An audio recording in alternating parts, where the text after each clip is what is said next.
Hi everyone. Hi, Mr. Professor Morla. My name is Emily Ortega, and in this opportunity, I'm going to talk about basic concepts in the phonetics. Okay, let's start from the beginning. I'm going to talk about language. Language is a system of arbitrary and conventional symbols, spoken, signed, or written, that people use to express themselves as members of a community and culture.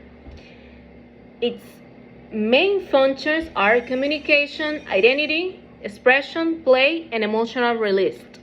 Okay, what does mean? A basic example can be when someone says, "Good morning." A spoken symbol waves their hand, "Good morning." Not in that way, but "Good morning." A manual symbol or write, for example, when you chat on WhatsApp, write it in a text, and basically they are communicating, greeting someone, expressing identity, being polite or friendly, or even showing emotional release, because the way that you say this, "Good morning," means a greeting, are conventional because everyone in that language community already understands this and knows that this is a greeting. Arbitrary because we just agreed as a community that good morning means a greeting. And then let's continue with the linguistics. It's the scientific study of language developed in the 19th century to differ from philology, the traditional study of text. Example can be linguistic studies, why people say tomato differently in the US, in the United States, and the UK. That's linguistics. Okay, phonetics is a branch of linguistics that studies human speech sounds and how they are produced in their some ways and how they are heard by the ear and brain. It has three branches. The first is articulatory phonetics, and then is how sounds are made with the vocal organs, your lips closed and open. The second one is acoustic phonetics, the physical properties and sound waves. Okay, and then number two, auditory phonetics, how sounds are perceived by the ear and brain. Your ear and brain hear the difference between, okay? Don't get confused with this. Let's continue. Well, what is phonology? Well, it's the study of how speech sounds are organized and used in a language, including rules for how they can be combined.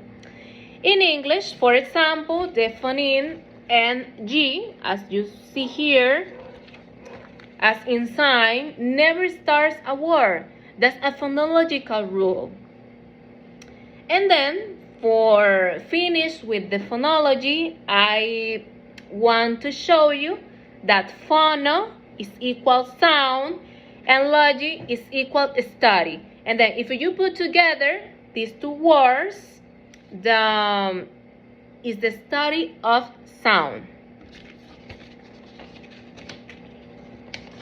I have a very good question. What's the difference between phonology and phonetics? Okay, it's simple. Phonetics studies the physical production of sounds, and phonology studies the patterns and rules of sounds in a language. And the comparison, phonology against phonetics, or versus, can be, phonetics studies the production of all speech sounds and is the basis for phonological analysis. Example, the phoneme S, you see here, in C, and the phoneme C again, but that word has three phonemes, different phonemes. In she, in this time, the subject, she, he, she. how the sounds are physically made. What about phonology?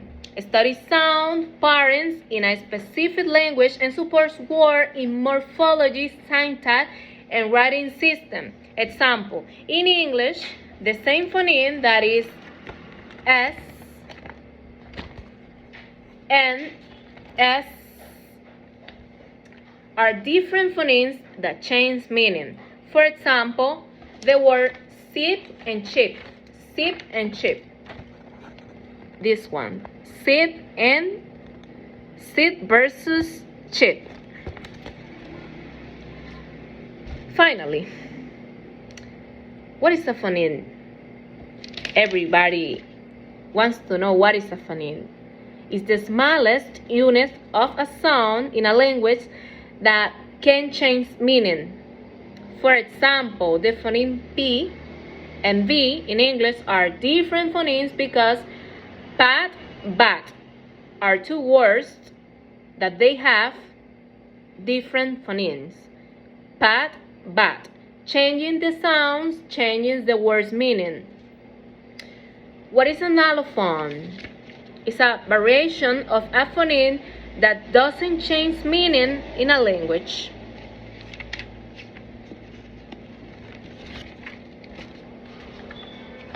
Let's continue. What is an allophone? An allophone is a different form of the same word. For example, we have different words, like the example that the teacher put it in the basic concept, the terminology. For example, we have the word strong, strand, lawn, land, love, and loved. You know, love, loved. They are examples of a allophone that is a different form of the same word. Okay, let's continue with the minimal pair is two words that differ by only one sound and have different meanings. This shows that the sounds are different phonemes. For example, in the phonemes H and D are different phonemes, right?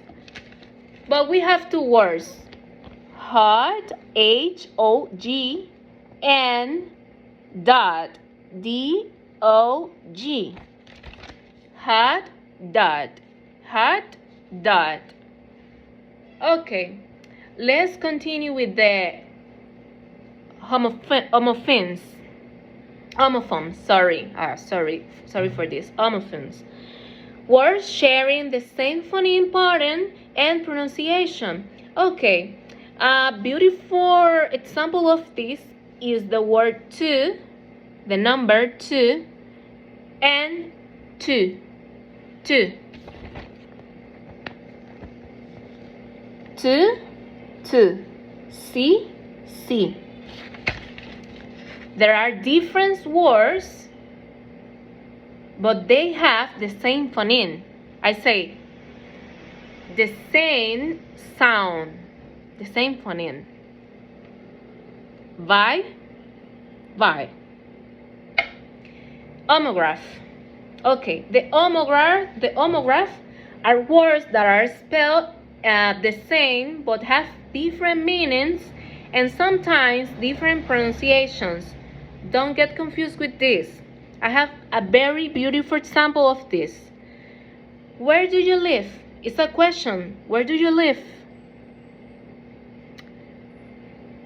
The show is life. The show is life. If you see these words in the writing, you see that are the same. You know? Where do you live? The show is life. But get what? Get what? Get what? Are words that are spelled the same but have different meanings.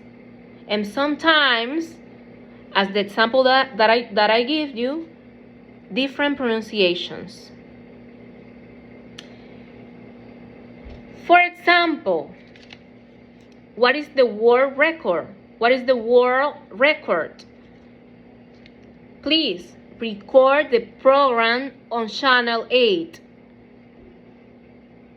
Okay? Don't get confused with this. Let's continue with the homonyms. Homonyms, words pronounced and spelled the same meaning depends on context.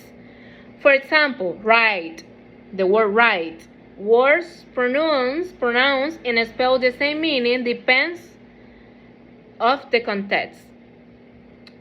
Please turn right. You are driving, right? And someone says, or in the Google map says, please turn right.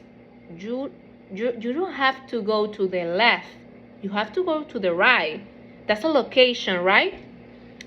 But if you say, that's not right, hey, that's not right. They are telling you that this is not correct. And it's not about the location. It's about that something that you do is not correct. The same with the verb can. For example, can you pass me a can of soup? In this sentence, you are given homonyms. One is for the modal verb can, and one is referring to an object that you can drink, a can of soup that you can eat, a can of soda, Coca-Cola, right? Can you pass me a can of soup? That's an homonyms. Something, words pronounced that you pronounce and spell the same meaning, but depends on the context, okay? And what is a grapheme? It's a letter of group of letters that represents a sound phoneme in writing. For example, the phoneme F here, the phoneme F